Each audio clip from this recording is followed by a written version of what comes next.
따라서 외쳐보겠습니다. 미소가 영성이다. 한 번만 더 해볼까요? 미소가 영성이다. 오늘은 예고한 대로 기후 위기 극복을 위해 성도들이 어떻게 대응해야 하는지를 나누어 보도록 하겠습니다. 여러분 혹시 에너지 절약이나 분리수거 그리고 재활용 문제 등으로 인해서 가족들과 다투어 본 경험이 있으십니까? 아마 제가 예상으로는 저희 집만 그러지는 않을 것 같아요. 대부분의 분들이 그런 문제로 가족들과 다툰 경험이 있을 것 같습니다. 나 혼자 실천하는 것은 큰 문제가 없지만 공동체에서 함께 지키려고 할 때는 개인 인식의 차이, 또 우선순위의 차이, 삶의 방식의 차이로 인해서 갈등이 발생하게 됩니다. 제가 아는 한 교회는요, 종이 주보를 없애는 문제로 교회에서 홍역을 치렀다고 합니다. 어떤 분들은 이제 스마트폰 다 사용하니까 이제 주보를 온라인으로 보내자고 하고, 또 스마트폰 익숙하지 않고 어렸을 때부터 종이 주보 소중하게 여겼던 분들은 그래도 종이 주보를 써야 되지 않겠느냐라는 문제로 갈등이 있었다고 합니다. 그렇다면 이렇게 복잡한 상황 속에서 우리 성도들은 어떻게 기후위기 극복을 위해서 구체적으로 실천할 수가 있을까요? 안타깝게도요, 성경은 기후위기 극복을 위한 구체적인 방법을 우리에게 알려주지는 않습니다. 사실 그럴 수밖에 없겠죠. 성경이 쓰였던 3,500년 전이나 2,000년 전에는 자연재해는 있었어도 기후위기라는 것은 개념 자체가 없었습니다. 고대 시대에는 물자가 귀해서 일회용품 이런 게 없었지요. 아니 멀리 갈 필요도 없어요. 제가 어렸을 때만 해도 그렇습니다. 어떤 물건이든 쓸 수 있는 데까지 쓰는 거죠. 고대 시대의 화석 연료라고 하면 고작 기름을 떼는 거나 땔감을 떼는 것 정도였습니다. 기후위기는요, 20세기 이후 시대의 문제지요. 산업혁명과 기술 발전으로 엄청난 양의 탄소를 배출할 수 있게 된 최근의 문제입니다. 따라서 기후위기 극복을 위한 구체적인 방법을 배우려면요, 성경이 아니라 환경운동가나 과학자들의 이야기에 귀를 기울이는 것이 훨씬 더 전문적이고 적실성이 있습니다. 아마 이미 많은 분들이요, 쓰레기 줄이고 에너지 낭비를 막기 위한 다양한 방법들을 알고 계시고 실천하고 계실 것입니다. 하지만 그럼에도 불구하고 제가 주일 오전 설교에서 기후 위기 극복을 위한 교회와 성도의 대응 방안을 나누는 이유는 비록 성경은 21세기에 맞는 구체적인 대안에 대해서는 말하지 않고 있지만 기후 위기를 초래하는 인간의 근본적인 문제가 무엇인지는 명확하게 보여주고 있고 그 근본적인 문제에 대한 해결책도 제시하기 때문이에요. 우리가 심한 감기에 걸려서 병원에 가게 되면 의사 선생님께서 두 종류의 약을 한 번에 처방을 해주십니다. 한 종류의 약은요, 감기로 인해 생긴 증상을 완화시키는 약이에요. 기침을 덜 나오게 하거나 아니면 덜 아프게 하는 진통제 같은 약이지요.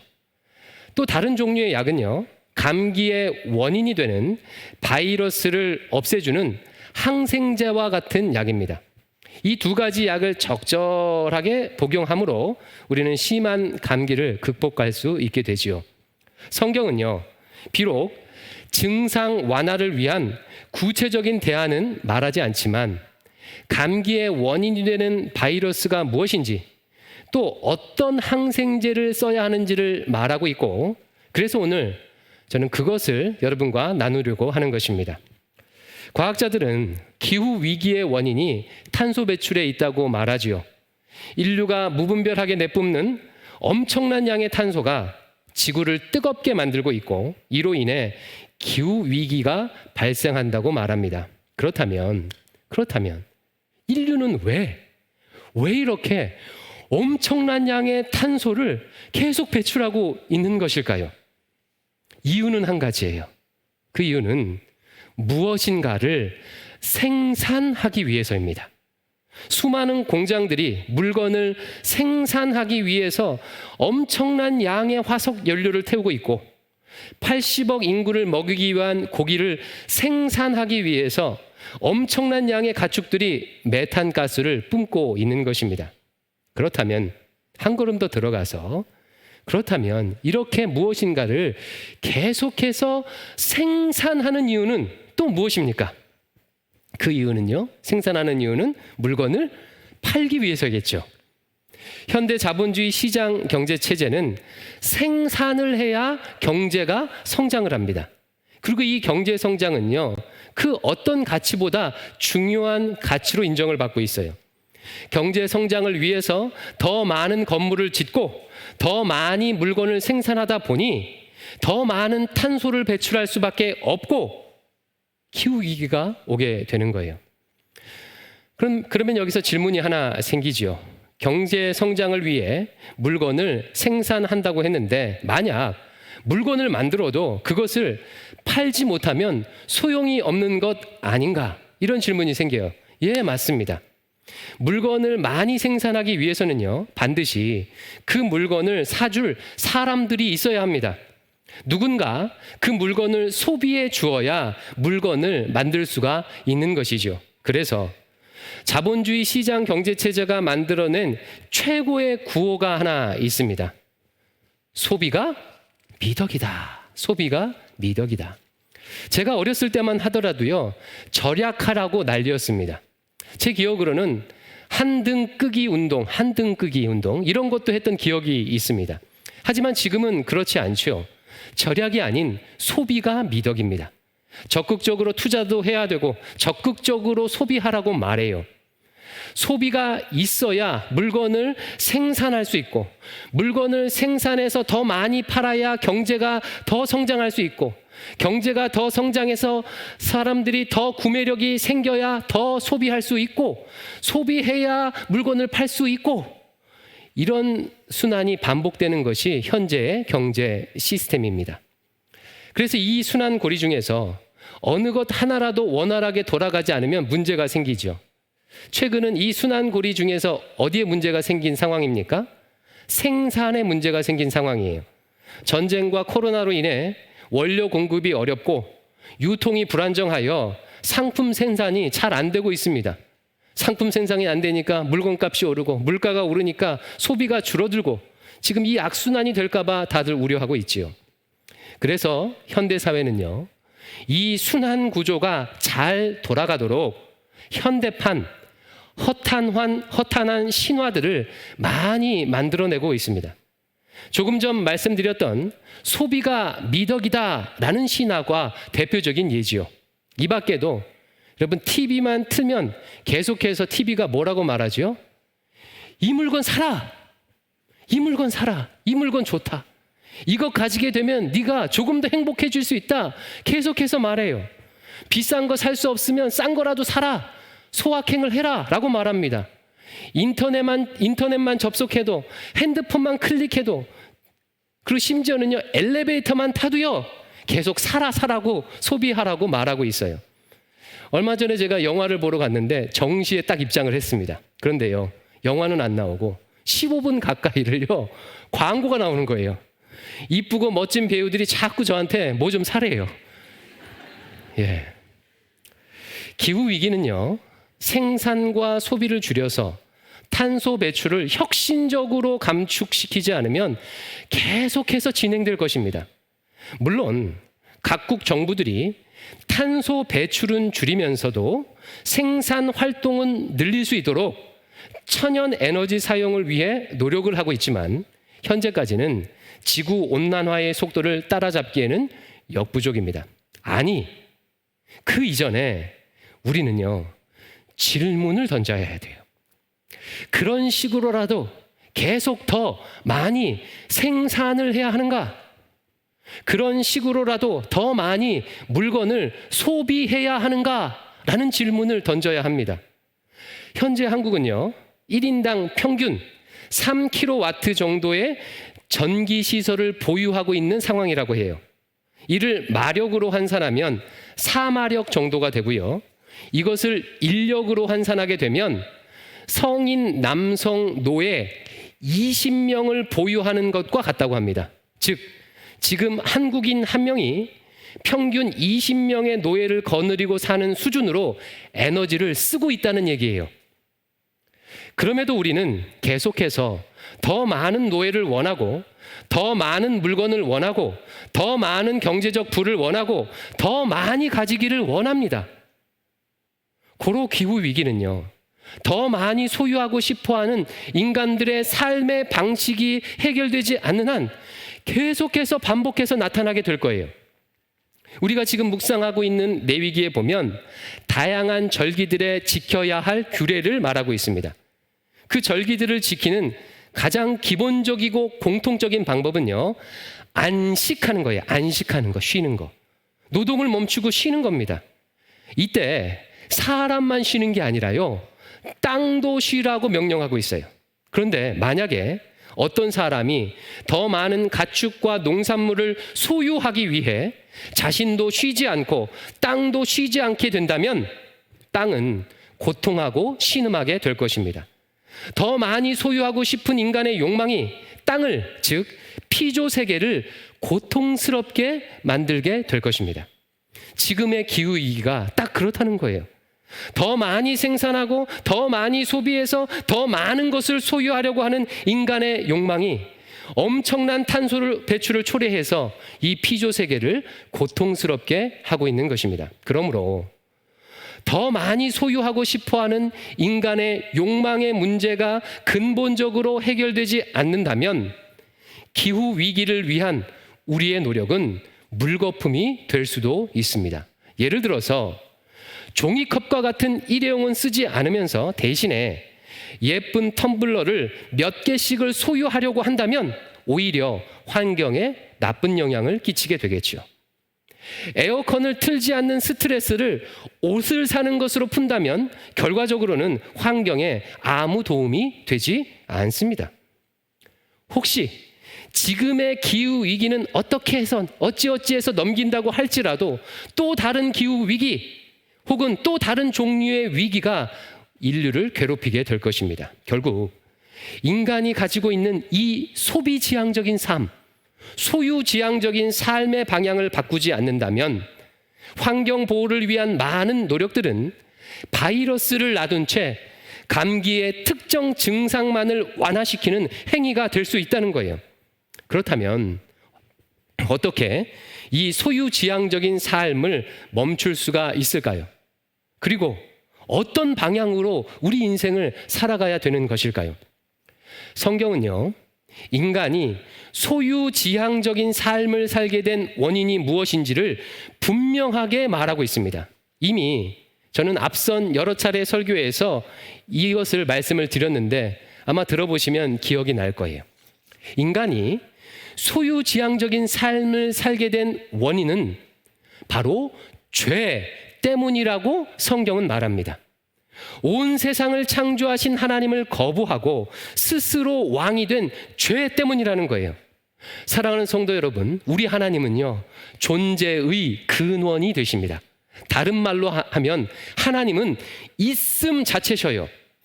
모든 피조 세계는 존재의 근원 되신 하나님으로 말미암아 있게, 즉 존재하게 되었습니다.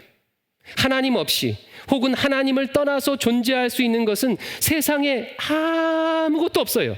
그런데 한낱 존재물인 인간이 하나님을 배신해서 하나님을 떠난 거예요. 있음 자체이신 하나님께 등을 돌린 것입니다. 이로 인해서 모든 인간은 없어지는 상태에 놓이게 되었습니다. 있음을 떠났으니 없음이 되는 것은 당연한 결과겠지요. 이 없어지게 되는 형벌을 성경은 죽음이라고 말합니다. 있음 자체이신 하나님을 떠남으로 없음이 되는, 즉 죽음의 형벌을 받게 된 것이 죄지은 인간의 실존입니다.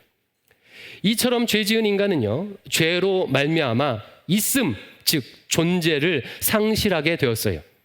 나라는 존재가 이 세상에서 없게 되는 끔찍한 상태가 된 거예요. 우리 인생이 괴로운 이유가 바로 여기에 있습니다. 여러분, 사람이 언제 가장 고통스럽습니까? 투명인간 취급받을 때 고통스러워요. 내가 분명 존재하고 있는데 없는 사람 취급받을 때 인간은 절망하게 됩니다. 그래서 누군가 나를 하찮게 여기면 분노하고 크게 상처를 받는 거예요. 반대로 한 사람이라도 내 존재를 인정해주고 알아주면 행복하게 되지요. 그런데 안타까운 것은 죄로 말미암아 모든 인간이 이런 끔찍한 존재의 상실을 안고 살아가게 되었다는 거예요. 이런 상실의 과정을 잘 보여주는 것이 선악과 사건입니다. 창세기 2장에 보면 죄 짓기 전 아담과 하와의 상태를 이렇게 묘사하고 있어요. 죄 짓기 전에. 창세기 2장 25절 같이 읽습니다. 시작. 아담과 그의 아내 두 사람이 벌거벗었으나 부끄러워하지 아니하니라.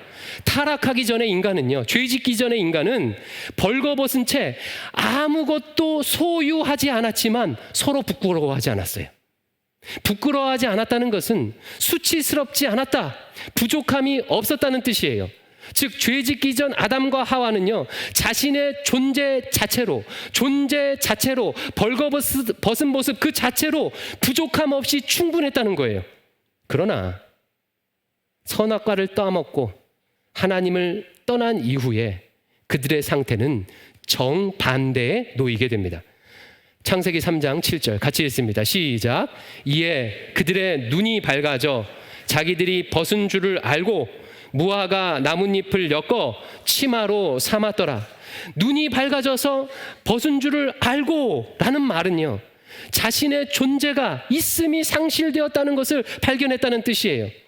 조금 전에는, 죄 짓기 전에는 존재 자체로 충분했던 그들이 죄를 지은 후 스스로를 없는 존재로, 상실된 존재로 지금 보고 있는 것입니다. 그러자 아담과 하와가 만든 대안이 무엇이었죠? 무화과 나뭇잎을 엮어 치마로 삼았더라. 이 말씀은 팬티의 근원을 보여주는 말씀이 아니라고 했습니다. 무엇인가를 걸침으로 인해서 존재의 상실을 가리려고 했다는 거예요. 이때부터 모든 인간은 존재의 상실을 가리고 자신의 존재감을 드러내기 위해 무화과 나뭇잎과 같은 것들을 소유하는 인생을 살게 되었어요. 하지만 무화과 나뭇잎은요, 오래가지 못하지요. 금방 시들어 버려요. 또 다른 나뭇잎으로 가려야 합니다. 이것이 하나님을 떠난 인간의 실존이에요. 인간의 실상이에요. 하나님을 떠난 인간은 없음에 놓인 자신의 수치를 가리고 자신의 존재감을 드러내기 위해서 금방 썩어질 것들을 소유하는 삶을 살게 돼요. 집, 명품, 자동차, 학별, 명예 등등등, 그것들이 시들어버리면 또 다른 무엇인가를 소유하려고 하고, 내가 소유하지 못하면 내 자식이라도 소유하게 만들므로 자신의 존재감을 드러내려는 인생을 살아갑니다. 바로 이것이 성경이 가르쳐주는 인간이 소유지향적인 삶을 사는 이유예요. 있음 자체이신 하나님을 떠나 없음이라는 죽음의 지배 아래 사는 인간이 무엇인가를 소유함을 통해서 자신의 존재를 확인하고 드러내기 위해 소유지향적인 삶을 사는 거예요. 그래서 소유하는 데만 몰두하고 혹은 소비하는 데만 몰두하는 사람들은요, 사실 세상을 향해서 지금 이렇게 외치고 있는 거예요. 저 여기 있습니다. 저 좀 봐주세요. 저 좀 알아주세요. 제 가치를, 제 소중함을 좀 인정 좀 해주세요. 제 목소리 좀 들어주세요.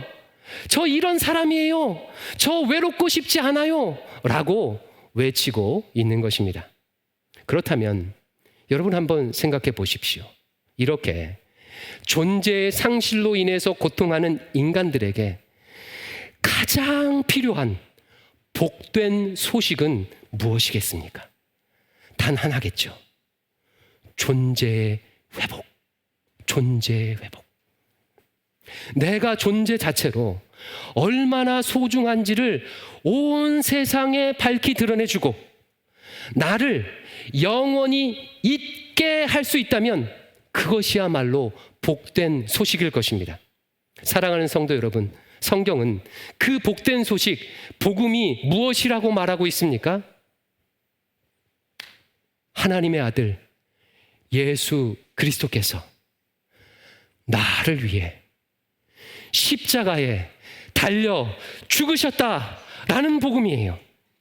온 세상을 창조하신 하나님께서 존재의 상실로 영원한 없음의 상태에 놓이게 된 나를 위해서, 투명인간 같은 나를 위해서, 버러지 같은 나를 위해서, 세상이 알아주지 않는 나를 위해서 십자가에 달려 죽으셨다.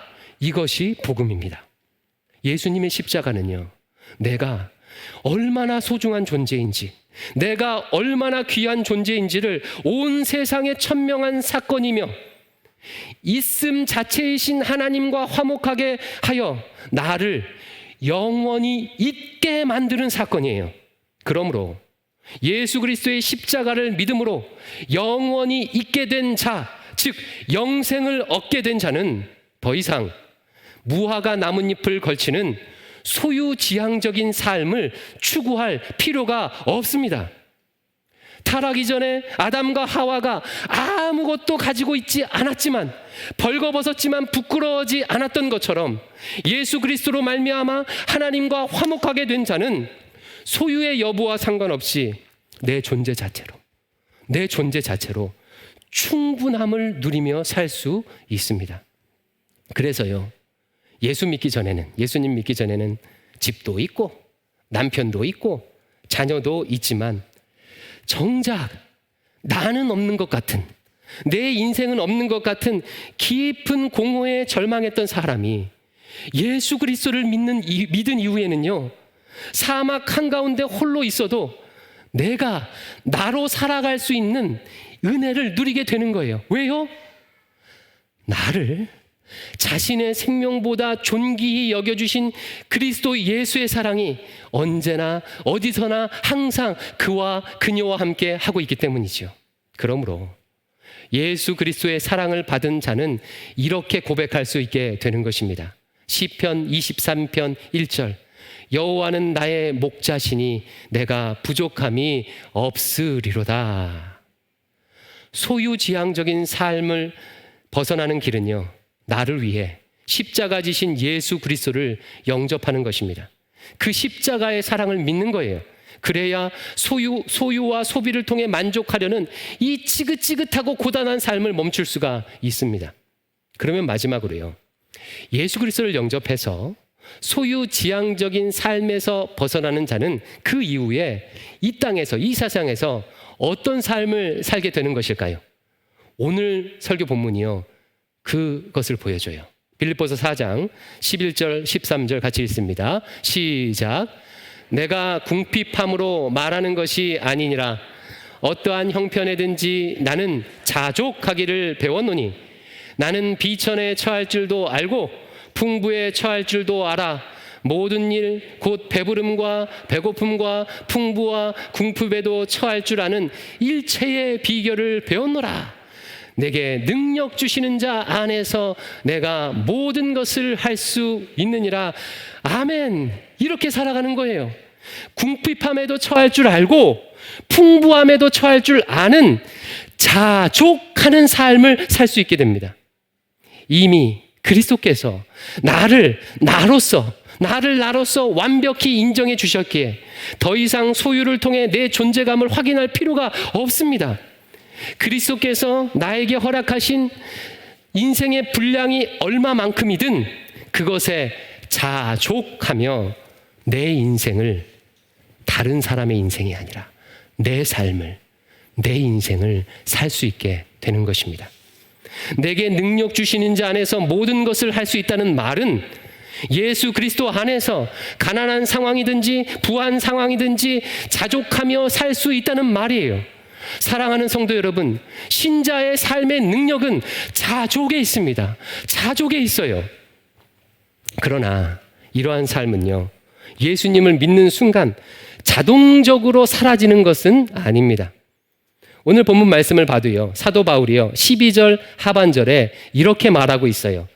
곧 배부름과 배고픔과 풍부와 궁핍에도 처할 줄 아는 일체의 비결을 배웠노라. 자족의 비결을 배워야 해요. 배워야 살 수가 있습니다. 예수 그리스도를 믿었지만 우리에게는 여전히 소유지향적이었던 습관과 욕망이 우리 안에 남아 있습니다. 뿐만 아니라 세상은요, 끊임없이 소유하라고, 뭘 좀 사라고 계속해서 우리를 유혹해요. 자족하는 일체의 비결을 배워야 자족하는 삶을 살 수 있습니다. 우리 주님께서는요, 삶의 다양한 사건들을 통해서 신자에게 그 비결을 가르쳐 주시지요. 내가 소유를 추구하는 삶을 살게 되면요, 회초리를 드셔서 우리를 낮추십니다. 혹은 가난으로 인해서 존재감의 상처를 받으려고 하면요, 우리 주님께서는 기적같이 채워주셔서 내가 주님 앞에 얼마나 소중한 존재를 또 다시 확인시켜 주셔요. 신자는 이런 과정을 통해서 자족하는 법을 배워 나가게 됩니다. 이렇게 자족하는 법을 배워 점점 더 자족하는 삶을 살 때 소비를 줄일 수 있고 생산과 성장의 우선순위를 두지 않을 수 있고, 그래야 탄소 배출을 줄일 수 있고, 그래야 기후위기에 대응할 수 있고, 그래야 기후위기가 아니라 다른 어떤 위기가 와도 극복할 수 있는 거예요. 이제 설교의 결론을 맺겠습니다. 기후위기 극복을 위한 교회와 신자의 대응 방법은 무엇입니까? 첫 번째, 현상을 완화시키기 위한 구체적인 방법은 어디서 배우면 돼요? 환경 전문가나 과학자들의 조언에 따라서 실천하면 돼요. 일회용품도 줄이고 쓰레기도 줄이고 또 재활용 잘하고 에너지 낭비하지 않고, 우리 대광교회도 앞으로 그렇게 해야겠죠. 두 번째는 무엇입니까? 보다 근본적인 처방이에요. 자족하며 살아가는 법을 배워야 합니다. 소비지향적이고 소유지향적인 삶의 방향에서 돌이켜서 예수님께서 주신 것에 자족하며 사는 일체의 비결을 배워야 해요. 그래야 궁극적으로 소비와 생산을 줄일 수가 있습니다. 그리고 마지막으로 세 번째는 무엇이겠습니까? 예수 그리스도의 십자가의 사랑을 온 세상에 전하는 거예요. 존재의 상실로 말미암아 썩어질 무화과 나뭇잎으로 수치를 가리며 사는 사람들에게 그리스도의 십자가의 사랑을 전해서 소유를 통해 자신의 존재를 증명하려는 그 고단한 삶, 얼마나 피곤합니까? 그 고단한 삶을 더 이상 살지 않도록 도와주어야 합니다. 그래서 예수 그리스도의 십자가의 사랑이 물이 바다 덮음같이 온 세상에 충만해지게 되면 기후 위기뿐만 아니라 어떤 다른 위기도 극복할 수 있게 될 것입니다. 사랑하는 성도 여러분, 자족하는 삶을 통해 기후 위기에 대응하는 여러분 되시기를 주님의 이름으로 축원드립니다. 기도하겠습니다. 아버지 하나님, 오늘 말씀을 통하여서 우리가 가지고 있는 근본적인 문제가 무엇인지 명확히 직시하게 하시니 감사합니다. 예수 그리스도의 십자가의 사랑으로 구원받았음에도 불구하고 내 스스로의 모습을 부끄럽게 여기면서 소유를 통해 나를 증명하려고 하는 이 고단한 삶을 살았던 것을 용서하여 주시옵소서. 그리스도의 십자가만으로 충분하다고 다시 첫 자리에 가서 고백하도록 인도해 주시고 자족하는 삶을 배울 수 있도록 우리에게 은혜 베풀어 주시옵소서.